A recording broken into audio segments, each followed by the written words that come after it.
வணக்கம். தமிழொலியின் இரவு நேர பிரதான செய்திகள். முதலில் தலைப்புச் செய்திகள். 8 அதிகாரிகளின் உயிரை பறித்த சிறைச்சாலை மோதல். சாதாரணதர பரீட்சை மீள் பரிசீலனை செய்ய குறித்து முக்கிய அறிவிப்பு. டெட்வா சூறாவளியால் பாதிக்கப்பட்ட விவசாயிகளுக்கு இழப்பீடு. பாதசாரி கடவையில் வீதியை கடந்து சென்ற ஒருவரை மோதி தள்ளிய 2 வாகனங்கள், ஒருவர் உயிரிழப்பு. எதிர்வரும் சில நாட்களை துண்டிக்கப்படவுள்ள நேர் விநியோகம். 40,000 கைதிகளுக்குள் வெடித்த மோதல். அமைச்சரை விலகலை சுட்டிக்காட்டிய நாமல். இடமாற்ற போர்வையில் மோசடி, செவிலியர்களுக்கு விடுக்கப்பட்டுள்ள எச்சரிக்கை. பேருந்து கட்டண குறைப்பு. முன்னாள் ஜனாதிபதி ரணில் விக்ரமசிங்க நீதிமன்றத்தில் ஆஜர். நீதிமன்றம் விடுத்த உத்தரவு. தொடர்பான விரிவான செய்திகள். நேர்கொழும்பு சிறைச்சாலை வன்முறை சம்பவத்தின் போது துப்பாக்கி பிரயோகம் மேற்கொண்ட சிறைச்சாலை அதிகாரிக்கு எதிராக எந்தவித சட்ட அல்லது ஒழுக்காற்று நடவடிக்கைகளையும் எடுக்க வேண்டாம் என சக அதிகாரிகள் நீதி அமைச்சர் கர்சன நாணயக்காரவிடம் கோரிக்கை விடுத்துள்ளனர். உயிரிழந்த 7 சிறைச்சாலை அதிகாரிகளின் பூத உடல்களுக்கு இன்று இறுதி மரியாதை செலுத்துவதற்காக வெலிக்கடை சிறைச்சாலைக்கு சென்றிருந்த அமைச்சரிடம் அங்கு திரண்டடித்திருந்த அதிகாரிகள் குழுவினர் உருக்கமான கோரிக்கை ஒன்றை முன்வைத்துள்ளனர். சம்பவம் இடம்பெற்ற அன்று மேற்படி அதிகாரி துரிதமாக செயல்பட்டு துப்பாக்கி பிரயோகம் செய்திருந்தாலும் அங்கு பாரிய உயிர் சேதங்களும் பெரும் பேரழிவும் ஏற்பட்டிருக்கும் என அதிகாரிகள் அமைச்சரிடம் சுட்டிக்காட்டியுள்ளார். சூழ்நிலையின் தீவிரத்தை உணர்ந்தே அவர் தற்காப்புக்காக கைதிகள் தப்பி செல்லுவதை தடுக்கவும் துப்பாக்கியை பயன்படுத்த வேண்டிய நிலை ஏற்பட்டுள்ளது என்று அவர் விளக்கமளித்துள்ளனர். இதன்போது சம்பவம் தொடர்பில் தமக்கு நியாயமான விசாரணை நடத்தப்பட்டு முறையான நீதி பெற்றுத்தரப்பட வேண்டும் என அதிகாரிகள் கோரிக்கை விடுத்துள்ளனர்.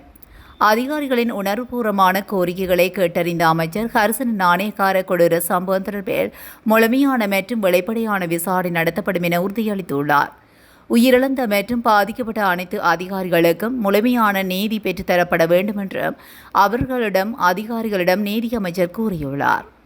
மேலும் சிறைச்சாலைகளில் கைதிகள் தப்பியோட முயன்றமையினாலேயே இத்தகைய அசம்பாவிதம் நிகழ்ந்துள்ளதாகவும் முதற்கட்ட விசாரணைகளில் தெரிய வந்துள்ளது. மேலும் அமைச்சின் செயலாளரின் மேற்பார்வையில் சிறைச்சாலையில் நடந்த மோதல் தொடர்பில் உயர்மட்ட குழு விசாரணை ஏற்கனவே ஆரம்பிக்கப்பட்டுள்ளன என்பதும் குறிப்பிடத்தக்கது.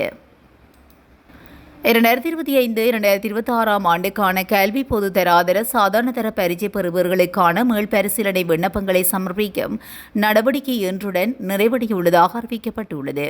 கடந்த ஜூன் மாதம் 25ஆம் தேதி முதல் இதற்கான விண்ணப்பங்கள் கோரப்பட்டிருந்தன. பாடசாலை மாணவர்கள் மற்றும் தனிப்பட்ட விண்ணப்பதாரர்கள் என இருதரப்பினரும் தமக்கான விண்ணப்பங்களை சமர்ப்பிக்கும் வாய்ப்பு வழங்கப்பட்டிருந்தது. விண்ணப்பிக்க விரும்பும் பரிசார்த்திகள் இலங்கை பரீட்சைகள் திணைக்களத்தின் உத்தியோகபூர்வ இணையதளத்தில் ஊடாக மேலதிக தகவல்களை பெற்றுக்கொள்ளவும் விண்ணப்பங்களை சமர்ப்பிக்கவும் முடியும் என்று பரீட்சைகள் திணைக்களம் அறிவித்துள்ளது.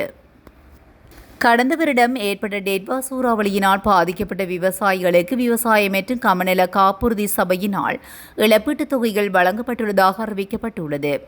அதுக்கு அமைவாக மொத்தமாக 2,2025 விவசாயிகளுக்கு 12,341.5 மில்லியன் ரூபாய் இழப்பீடு வழங்கப்பட்டுள்ளதாகவும் அது சபை தெரிவித்துள்ளது.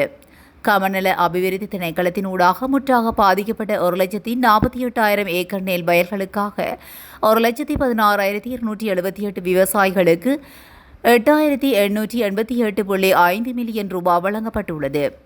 விவசாய திணைக்களத்தினூடாக மகாவலி வலயங்கள், மாகாணங்கள் மற்றும் மாகாணங்களுக்கு இடையிலான பகுதிகளில் மக்காச்சோளம், மரக்கறிகள் மற்றும் ஏனைய பயிர்களை செய்கை பண்ணிய 85,747 விவசாயிகளுக்கு 3,453 மில்லியன் ரூபாய் வழங்கப்பட்டுள்ளது.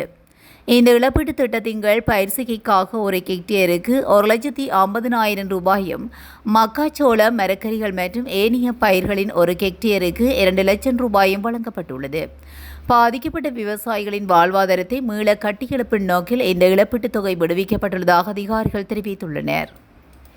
பாதசாரி கடவையில் வீதியை கடந்து சென்ற ஒருவரை 2 புறமும் இருந்து வந்த வாகனங்கள் மோதி தள்ளியதில் ஒருவர் பலியாகியுள்ளார். குறித்த சம்பவம் புளியங்குளம் எரிபொருள் வேட்பு நிலையத்துக்கு முன்பாக நேற்று இரவு 8 மணியளவில் இடம்பெற்றுள்ளது. சம்பவம் தொடர்பில் தெரிய வருவதாவது, வவுனியாவிலிருந்து அதிவேகமாக யாழ் நோக்கி பயணித்த ஹயஸ் ரக வாகனம் ஒன்று குறித்த பாதசாரி கடவையினூடாக வீதியை கடந்து சென்ற ஒருவரை மோதியுள்ளது.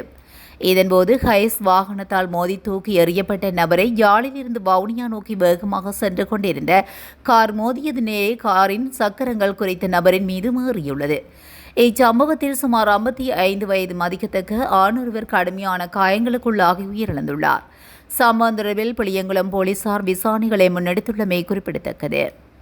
எதிர்வரும் 13ஆம் தேதிக்கு முன்னதாக நிலுவையில் உள்ள நேர்கட்டணங்களை முழுமையாக செலுத்திவிடுமாறு நுகர்வோருக்கு அறிவுறுத்தப்பட்டுள்ளது. குறித்த காலப்பகுதிக்குள் நிலுவைத் தொகையை செலுத்த தவறும் நுகர்வோரின் நேர்விநியோகம் சட்டத்துக்கு அமைவாக துண்டிக்கப்படும் என்று தேசிய நீர்வளங்கள் மற்றும் வடிகால் அமைப்பு சபை எச்சரித்துள்ளது. எனவே நுகர்வோர் அனைவரும் இந்த துண்டிப்பு நடவடிக்கையை தவிர்த்து ஒத்துழைப்பு வழங்குமாறு வேண்டுகோள் விடுக்கப்பட்டுள்ளது. நேர்விநியோக துண்டிப்பு வாரம் என பெயரிடப்பட்டுள்ள இந்த விசேட வேலைத்திட்டம் கொழும்பு 1 முதல் கொழும்பு 15 வரையான அனைத்து பகுதிகளும் மகரகம மற்றும் கோட்டை ஆகிய பகுதிகளிலும் தீவிரமாக செயல்படுத்தப்பட உள்ளது. தங்கள் நேர்விநியோகம் எவ்வித தடையுமின்றி தொடர்வதை உறுதி செய்து கொள்ளுமாறு நிலுவைத் தொகையை செலுத்த வேண்டிய நுகர்வோரிடம் நீர்வளங்கள் சபை கேட்டுக் கொண்டுள்ளது. நீர்கொழும்பு சிறைச்சாலையில் முதல் நாள் இடம்பெற்ற மோதல் சம்பவத்தை அதிகாரிகள் முறையாக கட்டுப்படுத்தியிருந்தால் 2ஆம் நாள் பாரிய மோதல் ஒன்று ஏற்பட்டிருக்காது. இந்த வன்முறை தீவிரமடைவதற்கான சூழலை அரசே திட்டமிட்டு ஏற்படுத்தி கொடுத்துள்ளது என ஸ்ரீலங்கா பொதுஜன பெரமுனவின் நாடாளுமன்ற உறுப்பினர் நாமல் ராஜபக்ச தெரிவித்துள்ளார். நாடாளுமன்றத்தில் நேற்று இடம்பெற்ற தொல்பொருளியல் கட்டளை சட்டத்தின் கீழான ஒழுங்கு விதிகள் மீதான விவாதத்தில் கலந்து கொண்டு உரையாற்றும் போதே அவர் மேற்கண்டவாறு குறிப்பிட்டுள்ளார். செவிலியர்களின் வருடாந்த இடமாற்றம் என்ற போர்வையில் பணம் வசூலித்து மோசடி இடம்பெற்று வருவதாக சுகாதார மற்றும் வெகுஜன ஊடக அமைச்சகம் எச்சரிக்கை விடுத்துள்ளது. இதுபோன்ற மோசடி கும்பல்களிடம் சிக்கிக்கொள்ள வேண்டாம் என்றும் அமைச்சகத்தின் செயலாளர் அனில் ஜெயசிங் அறிக்கை வெளியிட்டு அறிவுறுத்தியுள்ளார். சட்டப்பூர்வ நடைமுறைகளின்படி செவிலியர்களின் இடமாற்றங்கள் சுகாதார மற்றும் வெகுஜன ஊடக அமைச்சகம் அல்லது மாகாண சுகாதார அமைச்சகத்தால் மட்டுமே மேற்கொள்ளப்படுகின்றன என்று அந்த அறிக்கையில் சுட்டிக்காட்டப்பட்டுள்ளது. இதன்படி அமைச்சகங்களின் அங்கீகரிக்கப்பட்ட அதிகாரியின் எழுத்துப்பூர்வமான கோரிக்கையின் பேரில் தவிர செவிலியர்கள் வேறு எந்த தரப்பினருக்கும் தகவல்களை வழங்கக்கூடாது என்றும் அனில் ஜெயசிங்க அறிவுறுத்தியுள்ளார். இதுபோன்ற மோசடி அல்லது ஊழல் தொடர்பான தகவல்களை அமைச்சகத்திடம் வழங்க வேண்டும் என்று கேட்டுக் கொள்ளப்பட்டுள்ளது. மாதாந்த எரிபொருள் விலை சூத்திரத்துக்கு அமைய எதிர்வரும் மாதத்தில் எரிபொருள் விலை குறைக்கப்படும் என போக்குவரத்து அமைச்சர் பிமல் ரத்நாயக்க தெரிவித்தார். எரிபொருள் விலை குறைக்கப்பட்டதைத் தொடர்ந்து அதற்கு ஏற்ப பேருந்து கட்டணங்களும் குறைக்கப்படும் என அவர் குறிப்பிட்டார். எரிபொருள் விலை மாற்றங்களுக்கு அமைவாக போக்குவரத்து துறையில் உரிய நடவடிக்கைகளை மேற்கொள்ளப்படும் எனவும் அமைச்சர் தெரிவித்தார். இந்நிலையில் வருடாந்த பேருந்து கட்டண திருத்தத்துக்கு அமைய 5ஆம் தேதி நள்ளிரவு முதல் பேருந்து கட்டணங்களை அதிகரிப்பதற்கு தேசிய போக்குவரத்து ஆணைக்குழு நடவடிக்கை எடுத்துள்ளது. இதற்கு அமைவாக சாதாரண சேவைகளுக்கான குறைந்தபட்ச பேருந்து கட்டணம் 30 ரூபாவிலிருந்து 34 ரூபாவாக அதிகரிக்கப்பட உள்ளதுடன் அதிகபட்ச பேருந்து கட்டணம் 2422 ரூபாவிலிருந்து 2902 ரூபாய் வரை அதிகரிக்கப்பட்டமையும் குறிப்பிடத்தக்கது. அரச நிதியை தவறாக பயன்படுத்தியதாக குற்றம் சாட்டப்பட்டுள்ள முன்னாள் ஜனாதிபதி ரணில் விக்ரமசிங்கே மற்றும் முன்னாள் ஜனாதிபதியின் செயலாளர் சமன் ஏகநாயக்க ஆகியோருக்கு எதிரான வழக்கு சட்ட நடவடிக்கைகள் குறித்து சட்டமா அதிபரின் நிலைப்பாட்டை அறிந்து கொள்வதற்காக செப்டம்பர் 30ஆம் தேதி மீண்டும் விசாரணைக்கு எடுத்துக் கொள்ளப்படும் என கொழும்பு கோட்டை நீதவான் நீதிமன்றம் இன்று உத்தரவிட்டது. இந்த வழக்கு நீதவான் பாஷன் அமரசேன முன்னிலையில் விசாரணைக்கு எடுத்துக் கொள்ளப்பட்ட நிலையில் விசாரணைகள் நிறைவடைந்து இது தொடர்பிலான அறிக்கை சட்டமா அதிபருக்கு அனுப்பப்பட்டுள்ளதாக குற்றப்புலனாய்வு திணைக்கள அதிகாரிகள் நீதிமன்றத்துக்கு தெரிவித்திருந்தனர். இதனை உறுதிப்படுத்திய சிரேஷ்ட அரச சட்டத்தரணி சட்டமா அதிபரின் நிலைப்பாட்டை முன்வைப்பதற்கு ஒரு திகதியை வழங்குமாறு கூறிய நிலையில் இதற்கிடையிலேயே சர்ச்சைக்குரிய நிதியில் சுமார் பாதி அளவு வாகனங்களுக்காக செலவிடப்பட்டதாக விசாரணையாளர்கள் கூறியுள்ளதாகவும் விக்ரமசிங்கவின் சட்டத்தரணி சுட்டிக்காட்டியுள்ளார். இருப்பினும் அந்த வாகனங்கள் பிரித்தானிய அரசாங்கத்தால் வழங்கப்பட்டவை என்றும் வாதிட்ட அவர் இது தொடர்பிலான ஆவணம் ஒன்றை அரசு சட்டத்தரணியிடம் கையெழுத்து மேலதிக விசாரணையை மேற்கொள்ளுமாறு கூறப்பட்டுள்ளது.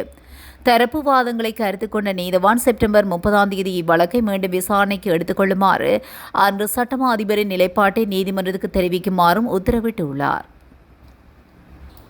இத்துடன் தமிழொலியின் இரவு நேர பிரதான செய்திகள் நிறைவடைகின்றன. தொடர்ந்தும் செய்திகளோடு இணைந்திருக்க தமிழொலி ஊடகத்துடன் இணைந்திருங்கள். நன்றி, வணக்கம்.